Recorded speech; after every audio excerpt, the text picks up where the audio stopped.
আসসালামু আলাইকুম বন্ধুরা, সবাই কেমন আছেন? আশা করি সবাই ভালো আছেন। আমার আরও একটি নতুন ভিডিওতে আপনাদের স্বাগতম। আজকে আমি চলে আসছি আপনাদের ঝিনাইদহের প্রাণকেন্দ্রে অবস্থিত দেবদারু এভিনিউতে। ব্রিটিশ আমলে ঐতিহাসিক ঝিনাইদহ শহরের প্রাণকেন্দ্রে অবস্থিত এই দেবদারু এভিনিউটি বর্তমানে মানুষের কাছে পরিচিতি পেয়েছে ইকো পার্ক নামে।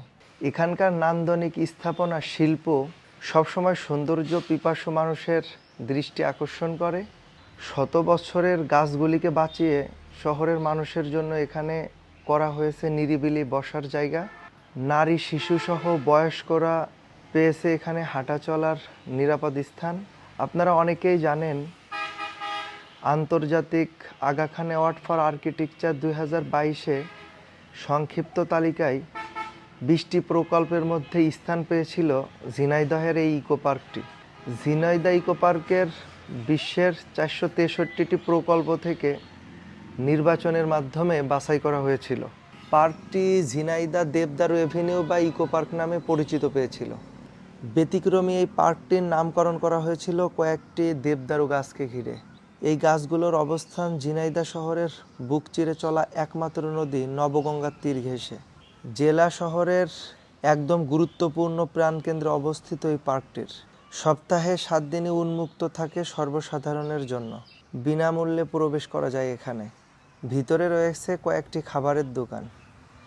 ইকো পার্কটির একপাশে রয়েছে ঝিনাইদহ শহরের জনগুরুত্বপূর্ণ এরিয়া আরাবপুর, অপর প্রান্তে রয়েছে পায়রা চত্বর।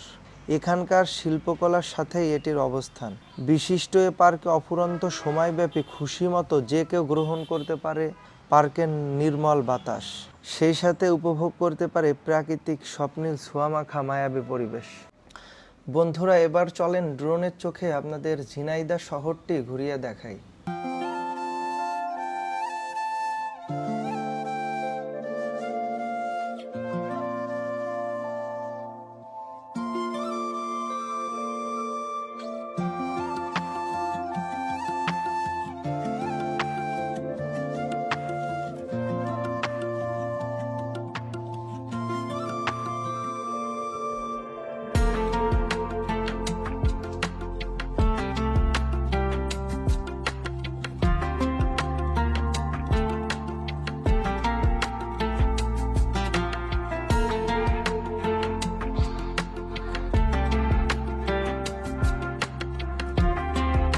আপনাদের সবার সুস্থতা ও মঙ্গল কামনা করে আজকের ভিডিওটি শেষ করছি।